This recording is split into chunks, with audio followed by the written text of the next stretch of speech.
Hello, hello, beautiful people. Mi gente bella. Welcome to another edition of Santana Says, where we talk about everything from roadblocks and relationships, everything in between, and the overall journey of life. I am excited, as always, to bring you another edition of the show and also to continue on with our series. So now we are actually doing our rounding out and doing the finale of Women's History Month, but also by the time you get this episode, we will also be in April. So the April is many things. So I also appreciate that not only is it AAPI, so it's Asian American Pacific Islander Month, but also that it is Sexual Assault Awareness Month. So it's both, right? For me, as long as I can and in as many places as I can, including here, I really feel like I need to advocate for the community Absolutely. using the language I do speak fluently That's right. and the knowledge I have as a scholar, and also just to offer as an elder the love and holding space for the people who are coming up and saying they're coming and they're amazing. And I've told so many of the nieces primarily and nephews I've worked with, it's like, I've been waiting for you for 30 years out here in the Midwest, because I was always the first and the only. And, even at Oberlin, where there was a lot of trauma for me, major trauma, even at Oberlin, I was usually to the left of most of the faculty, which is one of the reasons I'm no longer there. But that's another question. Yes, absolutely. Wow. But as mentioned, that's why I'm just so glad that you stay true to that and know that that's why you're able to leave, certain spaces if needed and be able to gravitate towards the ones where you can contribute more, but also be appreciated more. Because I definitely, as you were saying all of that, I mean, there's so many things that we're touching. So, like I said, there's nothing you haven't said that I'm like, so I'm just so glad that, it's being captured and we're doing it. But it's also just that some of what, as you were saying, that it really is a lack of acknowledgement sometimes by folks. Yeah. And sometimes I don't think they realize that's really all, not necessarily that we're asking, because some people can't deliver on that, but it's what would help. Right. It's what would help. It would be a beginning. It would. And it would be it would help for it to become an opportunity versus an obstacle. Right. But right now it is not. Yeah. And I'm good with, because I'm a sociologist and speaking of Oberlin, I would have students who, and they were really kindred spirits, but I'd have these students who were ready to eviscerate someone who said the wrong term. You know it. And I would say, I'm a sociologist. I really have always been so interested in the links between history and what we live now. And it's like, if I believe what I teach, which I do. Right. And not as a form of faith, but it's like, these are reasonable arguments. There's lots of evidence to support this. Right. The folks who don't know, there's a reason they don't know. Correct. That is not a personal or an individual. That wasn't an individual choice or attribute. It might be an attribute in the sense that they were born into segregated communities. That part. Right? That part. They were, and even now, right now, they're really doing everything to scrub our history. Right? But correct. That wasn't a matter of their volition. And so you have to make space for people to learn. And I think because I'm an educator and because I'm a sociologist and because, I think we always have to have this sense of, what were the circumstances, conditions, right, as well as choices that key people in your family made right, that shaped your consciousness. Right. And it's like, what's the saying? One of the key feminist insights is that all knowledge is partial and situated. Right. Right? You can only know what, at least once you're entering into that space. Right. Right? Because a lot of people show up and, in fact, a lot of folks who think they're radical, a lot of them are still liberal because they think it's a matter of their individual attributes. And that's why when we talk about whiteness and, it's not about, or even any of this, I mean, it goes so much deeper because it's not about identity politics. Right.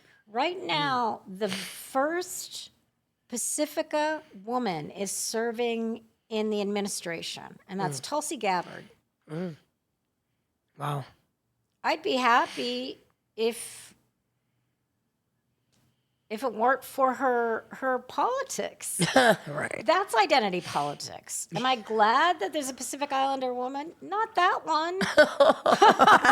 Correct. No, True I'm story. not taking anything away from her. I mean, yeah, I still was like, hey, Right. you're tough. You were in the military, blah, blah, blah. I know you experienced the intersectionality of, and you proved them wrong. That's true. But, it's got to be this linking. Yes. It's not enough that you show up and say, I'm this. It's like, what are you bringing with you? Because, and if you don't know, then it's your obligation to find out, Ooh. to find the heck out, to look Right. for it. And so that's where it becomes volition. But when people come in and they don't know, and also, again, I love what you just said, instead of an obstacle can be an opportunity. Right. Because I still think, I still treat people as people. Yes. And I raised my kid to say, most people, if they're not good, they're at least neutral. Correct. And it really is about the circumstances and what gets whipped up. And but one of my favorite quotes, and if any of my former students Right. view this, they'll recognize it because it was at the top of every single intro sociology course or syllabus I ever taught. Although it is a paraphrase, I'm going to say. For me, it's really the meaning. Right. But he said, and I remember, for me, this was like a key that opened the kingdom Right. for me of knowledge and set me on the course that sent me through grad school and teaching and all the work that I've done up till this moment. But in a really important essay called The Sociological Imagination, Right. C. Wright Mills, who I will now say is a 20th century, which is weird, a 20th Right. century theorist, Exactly. said that you cannot understand individual biography without understanding history. But you also can't understand history without understanding individual biography. Ooh. Good point. So once I read that, all of a sudden it was like, oh, Right. wait. So you mean if I can learn more about, I can figure out how I got here. That is so true. I was raised to be proud that I was Chamorro. Right. But I didn't really know what that meant Correct. in a larger context. I knew that Absolutely. people didn't know who I was, what I was. Right. And sadly, the very first experience or exposure to racism I had. So one of the things people should know is that a lot of Pacific Islanders, like a lot of indigenous people on Turtle Island, a lot of Puerto Ricans Yep. serve in the military. Yeah. We have some of the highest, if not the highest, rates of enlistment. Yep. But I also want to add this point. Where you have rates of enlistment, you also have something called KIA, which is killed in action. We have some of the highest rates for KIA, so far distancing the closest state, which would be West Virginia, which is not coincidental. That's where Right. a lot of poor folks live. Right. Right. But all of a sudden, it's like, wait a minute. Makes sense. Because my dad was born, there's 5 of us. I'm the youngest girl, daughter. My dad was in the military. My first memories are actually of San Diego because he was assigned there. After World War II, there were no jobs to speak of on the island. And keep in mind that Guam, this is another thing I learned through my education, because of this essay, this is like, okay, history and biography. I'm going to be able to figure out, not just me, but where my family fits. Right. I'm going to be able to figure out why, when people ask me or say, you're a pretty little China doll, it's like, I'm not Chinese. And the doll part didn't get me till later because it's very gendered. It's the objectification. You're here as a pretty object to be played with. Ooh, yes. admired, sold, commodity, blah, blah, blah. But that came, my feminist consciousness came a little later because as a brown person in this culture, That's right. Wow. so to bring us all the way back, my first memory is San Diego, go back to the island, and I just feel so grateful because I started school there, and Right. I realized my first teachers in life were two Chamorro nuns. Wow. So two Chamorro women, it's like, yes, Exactly. take that. Sign me up. Yep. After that, no more. No more mentors, sadly, which is why mentoring for me is so important. Absolutely. But then we get moved in 1970 to Virginia. Tiny little town. It was a radio base. My dad was in communications, which really important. This is again, to your regular audience. There's all these overlaps between the civil rights movement, Right. between the post-colonial period, between the late 1960s, Right. and what's happening in my island. So, for example, many men in my father's generation joined the military because the other thing is that the island and again, something I had to learn by, sitting in a library and hunting for this information because not one professor, not one teacher had ever encouraged me to look any of this stuff up. So Right. I'm looking at it, it's like, what? So Guam, a lot of people will remember December 7th, the day that lives in infamy, even though Roosevelt also interned Right. Asian Americans, who had their liberties taken from them. Right. Another group that has been scrubbed is the 442nd Squadron, made up of Asian American soldiers who won so many medals for valor while their families were interned Wow. and had lost their property. But anyhow, coming back. So Man. I remember I was a junior in college, and I Right. still remember this moment so well. And I was taking a class called the Sociology of Revolution. So we're talking about World War II, and when you think about World War II, it's like Germany, right? Axis powers. But all of a sudden, and I'm thinking about the dates and the years, and I'm thinking, wait a minute, my parents were alive. And I'm like, oh my gosh, I never thought about that. So I Right. start digging and doing research. So on December, because of the date line, like I said, Guam is on the other side of the world. Excuse me. Yes. We're ahead. In fact, the official or unofficial model, I should say, of Guam is where America's day begins because it's the first place sunlight hits any Okay. part of the U.S. empire. Right. So, December 7th was the attack on Pearl Harbor. December 8th, the entire island was taken over by the Japanese Imperial Army, or military, I should say. So under the Japanese, my parents would have been 3. They were born within 6 months of each other, born in 1938. They were both 3 years old when it began and 6 when it ended. People may not know, there was something called the March to Menengen. Initially, the goal of Japan was something called Nihonization, which is to push out the Yankees, Right. Wow. Yankee imperialists, but absorb the islands under the Japanese empire. So they were also colonial power. Wow. And mind you, this is where the Spanish came in, Brazil and all that. We'll talk about that. So 300 years before 1898. So there was a third colonizer, and I never knew any of this. Right. So as I'm doing research, I remember, and this is what angered me, and this is why I think that sometimes as activists and people who have not been who don't know this history, they don't understand that part of the passion is the sort of sense of collective indignation of why did my people have to endure this? Right.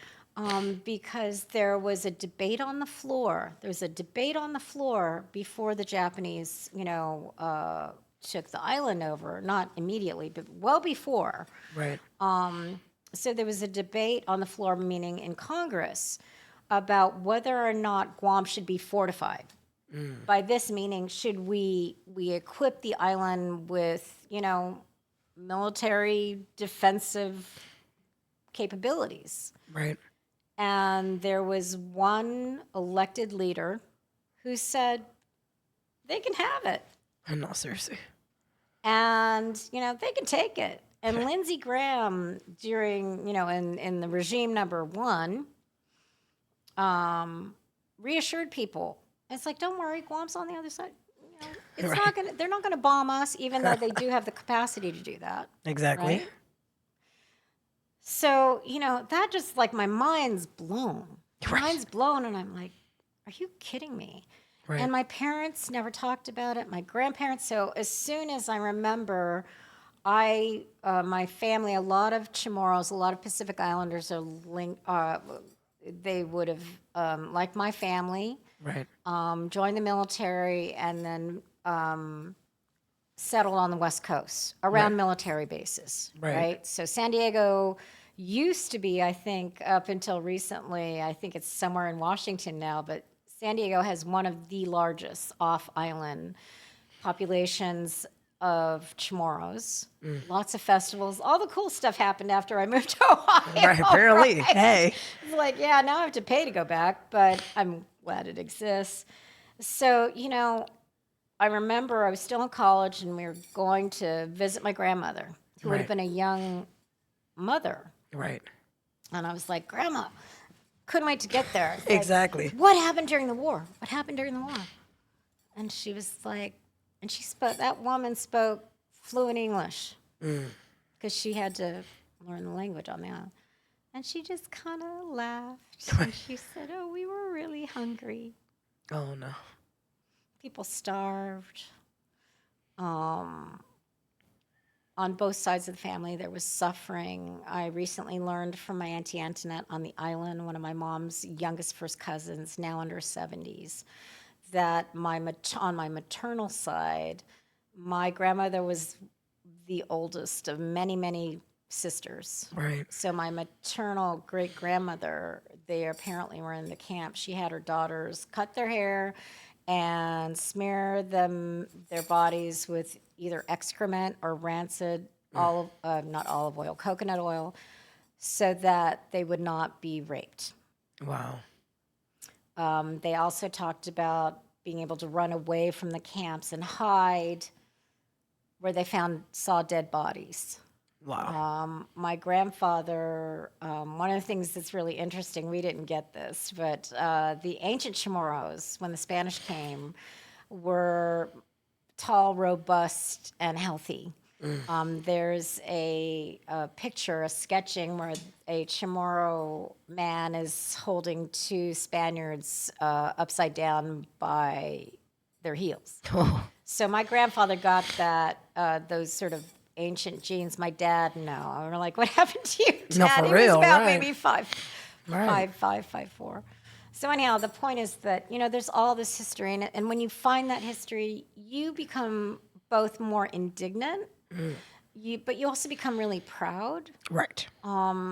It's really important. They're now just getting the Manamku, the elders, to talk. But there was a death march. There were priests who we hid an American. The Chamorros hid him. A priest and several men were beheaded for hiding them Right. by the Japanese. But again, there's just all this history of what we've withstood, and so many of our people, in fact, in Ohio here, I want to get this in, that there's a Chamorro Association in the Midwest. Right. It's a growing community, but not surprisingly, that community, which I didn't find until 2018. Right. We moved here when my daughter was 2, so that would be like 1997. Is that right? No. Yeah, 97. So for all that time. Right. But Wow. not surprisingly, that community comes out of Dayton, where there's a Wright Air Force Base. Okay. So, but we're here. Right. Our numbers have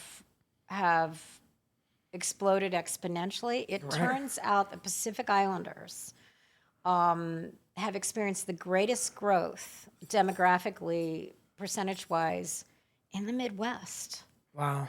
And yet I know that when I work with OPAL, which is engaged in developing feminist leadership and fighting for policies to protect our communities, our very diverse communities, when I have spoken to elected officials Right. about various policies, I know I'm the very first Chamorro Right. to speak to them. And a lot of them don't know. Absolutely. But again, I think, as people who are part of a larger community, whatever faces us doesn't have to defeat us. Correct. And someone who's not part of our community is not automatically our enemy. Right. And I think, as you said, it's an opportunity, and what they may have inherited and what they could know is not necessarily what they'll stick by, which is Right. not, we're not talking about the folks who are allowing themselves to be used. And that's not just poor white folks. Right. It's Latinos for Trump. I was just in Hawaii and saw, a car festooned with all the stuff, proud Samoans for Trump. So, Jeez. but even those conversations are Right. really important because, again, you're still talking to people. And You are. I do believe, I raised my daughter. I said, you don't have to like everyone Right. or vice versa. But based on our faith, we're supposed to love them. And that's way harder. Oh, it is. It's way harder. But as an educator, the reason I engage in activism both and work with people both who, again, share similar views, but also people who don't, Right. including some members of my community, it's like every conversation is an opportunity. Absolutely.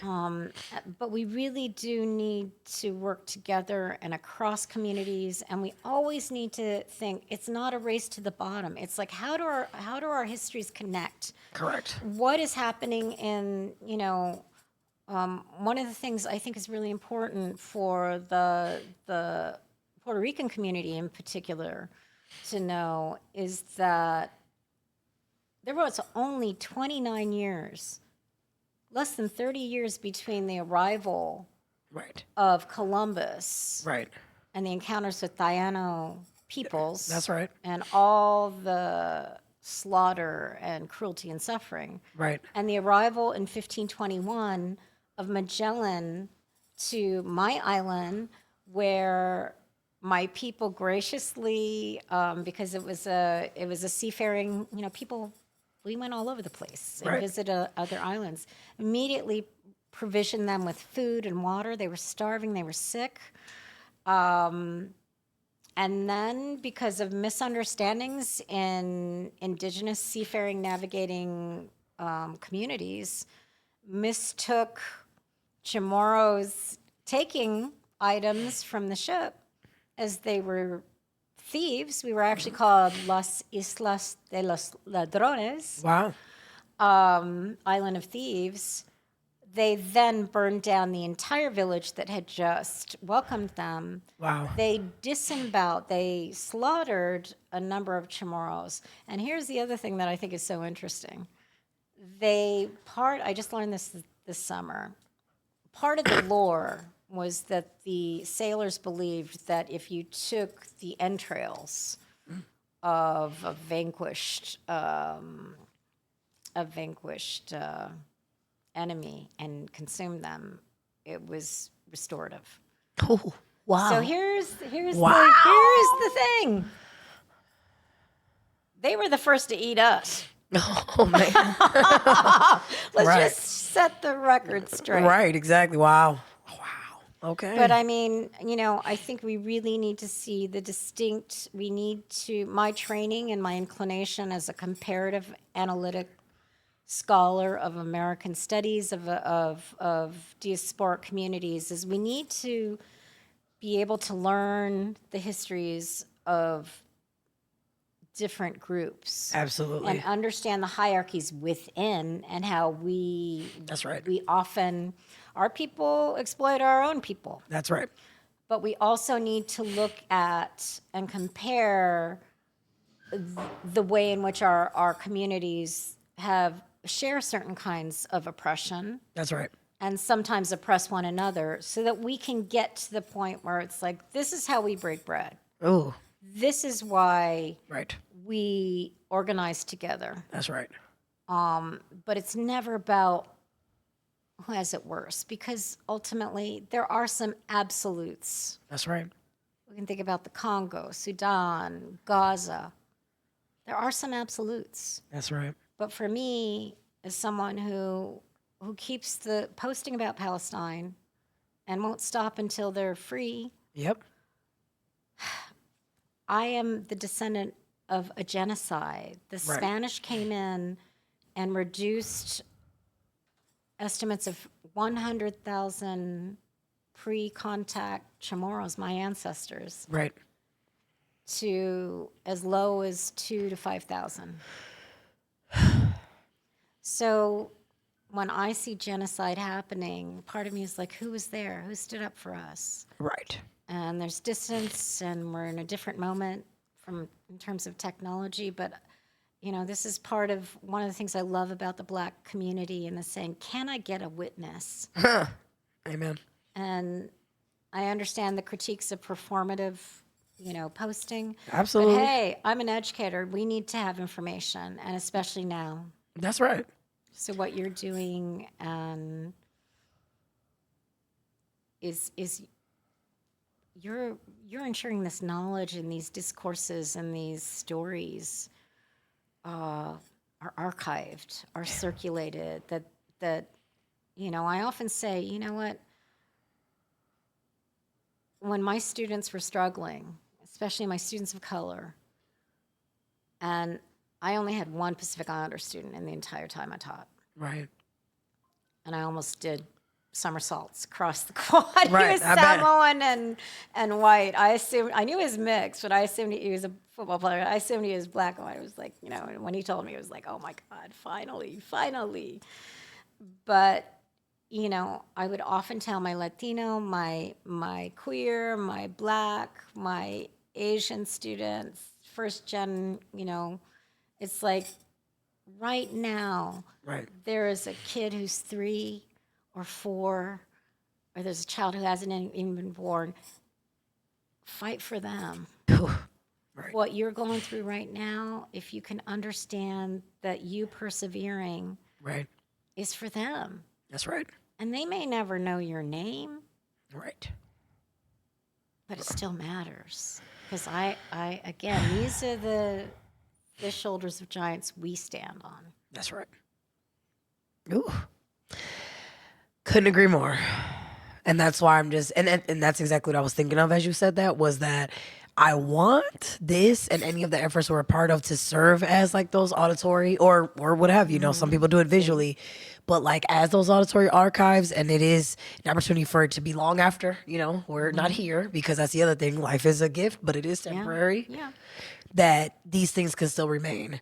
And that's why I also want to shout out, if we're going to talk about amazing like Pacific Islanders and just individuals who are doing great things, she's an alumni, John Carroll alumni, Dr. Stacy. She did Patterns That Remain. She just wrote the book. Yes. Filipina. Yes. Yeah. There you go. Yes. So yes, right. Filipina. Filipina scholar. Yes. Amazing. Right. Young scholar. Right. And so I'm just like, I love that. We are adding, to the knowledge. We're adding, to what we should pass down. And Right. she, especially like with a work like that, is shedding light on that also. So like, it came to mind as we were saying what we were saying, but that's why though, because we need to, and because there is so much erasure that is happening.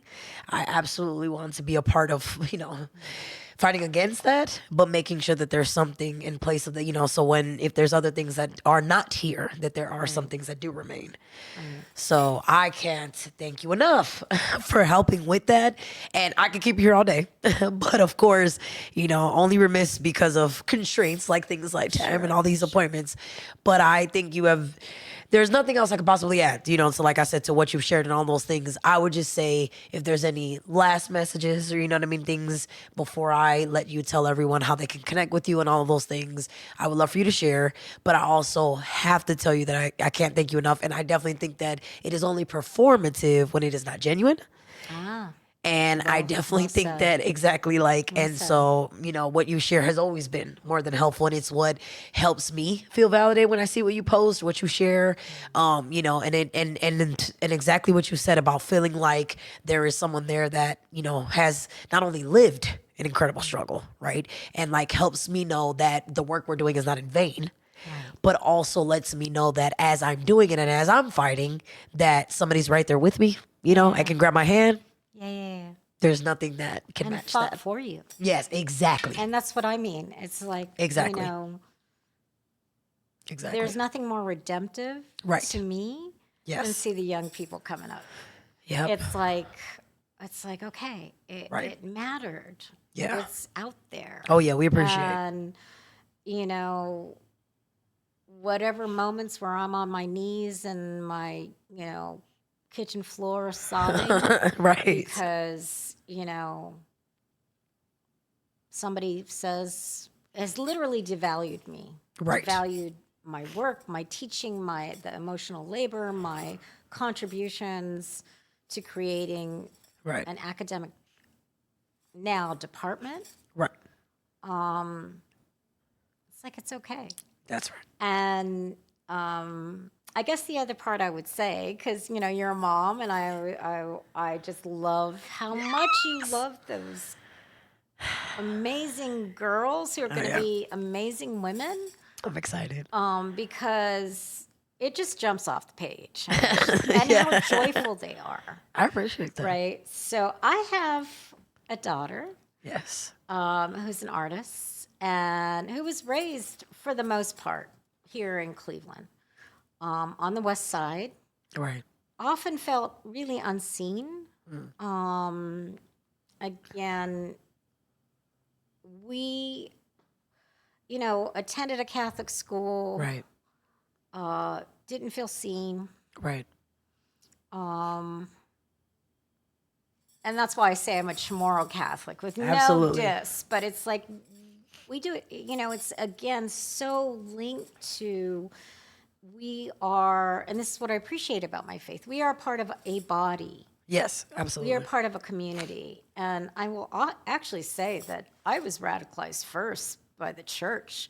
Whatsoever you do to the least. And it never occurred to me that I was one of the least Right. until I started going to college and it's like, oh, Right. wait a minute. And the sort of I think I didn't finish that story. The first person who taught me about racism was when we moved to a small rural town Right. in Virginia, southeastern of Virginia. I still remember his name. He was Leon Sykes. He was this very handsome Right. black fellow third grader. Wow. Who had savoir faire. I still remember. He had Riz, I think is what the kids say now. Oh, you know it. Yeah. So he walked up to me, and these words are going to be harsh, so I apologize. But I think, let me finish the story. He walked up to me at the bus stop, and he said, and you can go ahead and bleep it. Are you a chink or are you a Jap? Wow. And I had just come from Guam, where everybody looked like me, but they teased me because we had American accents because we were in That's San right. Diego. Wow. And I looked at them, and it's like, I don't know what those things are, but I know I don't want to be them because they're bad. Right. Years later, I thought as a sociologist, I put it in context. 1970 is not that far after the civil rights movement. That's right. He literally, his mom was a bus driver who picked us up on the route between where the little tiny base was out in the country. We went through the countryside, a lot of, underserved black folks and families. Right. And I thought about it. I think in his own way, he wasn't trying to put me down. He was the one who clued me in. Right. You're not white. Huh. You're not white. You better get ready. Right. That's true. And so, as an adult and as a sociologist, I put it in a really different context. And that's why, again, I think as I read about Black history, Right. that's part of what radicalized me. Anyhow, I'll take a beat. My kid. Yes, absolutely. My daughter Wow. is Gisela McDaniel. She's on Instagram. Hey. She also includes her chat first name from her Love that. tata, from me. And due to some work with Opal, again, I'm actually currently on their board. Wonderful. I'm also the caucus leader with an amazing Malak Rashid, who you should also eventually Oh, interview, yes. an Would incredible love. Palestinian Right. woman and leader. Um, in any case, when I first met Tessa, who's the co-director, statewide Right. co-director, and I found them on Facebook, and Right. it was regime number run up to regime number one. I was like, oh Right. my gosh, I need this group. And Right. so I joined, and I had what we call one-on-one, which is such an important component of building community Right. and doing political education. So I had a one-on-one with Tessa, and I really, Tessa Schwan, and I really didn't know what it was. And I Right. said, hey, my daughter is an artist, and she was Right. at the beginning of her work. She had a recent graduate from University of Michigan, Stamp School of Design. And I said, she'd be happy to come up and talk to you guys Right. about her work. And I thought it was going to be this little, Yeah, conversation. like 6 women. Right. Six Okay. 6 women, people, femmes, non-binary folks. And it turned out that it was a co-sponsored event with the Young Latinos Network, Okay. with, oh my God, I can see, Ellipsis Institute. Okay. Oh, yes. Founded Okay. by the amazing, I know. Is it that? we'll find it. Yes. Shamaria. Yeah, doctor. Because I was supposed to say from Archie? Kent State. Yeah. Yes. Yeah. That's right. That's right. By my And wonderful Sankofa. colleague. Don't they do work with Sankofa Circle? I believe. Yes. Right. Absolutely. You must look back to look Yeah. forward. Yes. Right. And Yes. actually, my daughter put Sankofa reference into one of her paintings. There we go. So, because of that event, which was amazing, there were 40 people turned out. Wow. On a rainy Monday night, and then I got to see my kid talk as Wow. an adult. And Yes. she does work that I'm really proud of because she's had some success. The art market is fickle. You can dump that out. But the point is that I'm always so much more proud of how she does what she does. Absolutely. Because she, in the end, my career was very disruptive. And so I covet the students. I mourn the students and the conversations I didn't get to have. Yes. But it turns out that she was my best student because she integrated some of the insights into an artistic practice. Love that. So through Selena Pagan, Yep. Gisela was invited to do a mural Wow. of Gina de Jesus. Wow. She's a storyteller. Yep. And the other part, I actually have never had the pleasure of meeting Gina at this point, but I also told her, I said, the very first activism I ever did in Cleveland was to join an event organized by her parents to pamphlet. Oh, wow. Okay. And it's like, I'm going. And Right. Gisela would have been in grade school. Wow. And so for these two women You know? to now be friends and for my daughter to be part of Cleveland history and Exactly. to have this, Pacifica, Yeah. strong women, we survive, Right. we love, we create, we're knowledge producers, we're musicians, we're artists, we're podcasters, Right. That's true. we're moms, we're That's- sisters, we're daughters, we're tias, we're professors, we're all that. Amen. Yep. And more. And more. Right. And I think that exactly, like all of that is incredible again on so many levels. And the word was vicarious trauma, like you were mentioning. Yes, like, yep, right. that does get absolutely passed down. But I do think it's incredible that, yeah, she's definitely, that in and of itself is a beautiful depiction of, being able to channel that. And I think what's fascinating is that in the process, I was like, wow, one is that you did all the work that you did. And unfortunately, you were not able to avoid suffering, Right. your own suffering. These are still incredible stories, to share and like beautiful people to still capture because there's so much more than those, occurrences. And that, abuse unfortunately does happen in our world, but it doesn't have to be the thing that wins, Yeah. And, it really is making sure that trauma and violence never has the last word. That right. Never has the last word. That part. We are still here. Yes, exactly. Ooh. So with that, man, I like I said, y'all have to please. I'm sure there's got to be something in there that you either connected with. I would hope resonated with all of that. And if you do feel seen right now with all this, I'm glad because that was a point. And so we wanted to be able to like shed light on those things. And so the only thing I would, of course, say now is that if any folks wanted to have a chance to connect with you, right? Learn more from you. Even your daughter, you can always plug her as well. And if she ever wants to come on, hey, I'm gonna say the seat is ready for you. But if they could, is how could they find you and connect with you? I am on Instagram, which Yes. I joined a lot sooner than the other boomers around there because I was looking for young people, That's right. Okay. especially after retiring from college teaching. So Right. it is at Prof Chat, CHAT, the number 4 US. There you go. I also have at Chamorro Pathways, and that's CHAMORU Pathways.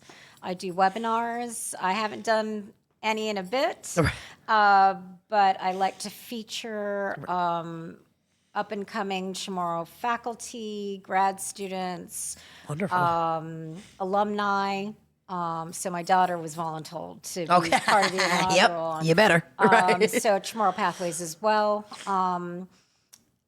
I am very active with OPAL. Again, I'm the co-caucus lead along right. with Malak Rashid Right.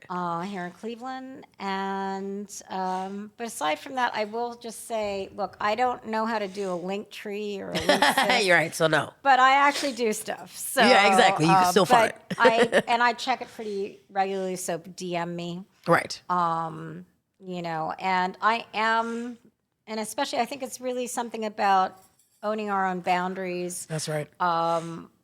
I am selective about who I allow to follow me. So make sure, I don't know how we say that. But, Yeah. Well, no, and then give me a follow, and, Right. if I follow But you back, we can DM there. absolutely. I'm gonna say it doesn't hurt to introduce yourself first because people are allowed to do that. Right. So yeah, you can always say, you know what I mean, how you found, and it is the best way to Yes, network. absolutely. Exactly. If That of I course saw can you help. there. There you go. Absolutely, Right. Just help absolutely. with the context, Okay. and so we know. But yeah, absolutely. Ooh, I love. So those apparently are some of the ways. Yeah. Yeah, that folks can connect. Absolutely. And I hope you do because, like I said, we have so many gems. Like I said, that were shared, and also just a gem of an individual, but also like all the great things that you represent that you let us know about. I definitely do find it to be like you, as you were mentioning too, that this is work that is a beautiful responsibility, right? That we can carry. But it is also such a privilege and blessing, to be able to even do. I'm like, as I'm sitting with you, I'm like, I'm just so grateful I even have a platform where we could be doing this, let alone that we are. So it's just, I don't take that lightly. And I'm just so glad that we could do this together. And so I thank you so very much. And for everyone, y'all already know, every time we get to the end of the episode, I am like grateful that, you rocked with us, that you were, you took part in this. And I hope, like I said, it did as much for you as it did for me because I am, I'm definitely going to be smiling about this one for a while in such a great way. And I'm glad that it's our, the great, beautiful step that we can add to the beauty and to the things in the midst of all the darkness and things that are going on. But, that this was our great contribution. And so I hope that you all tap in, and again, feedback, anything you want to share. But another Feel Good Friday, we will bring it to you again. So thank you. And thank you. Dios te ayude hamzu, which means God bless you all. Amen. Thank you.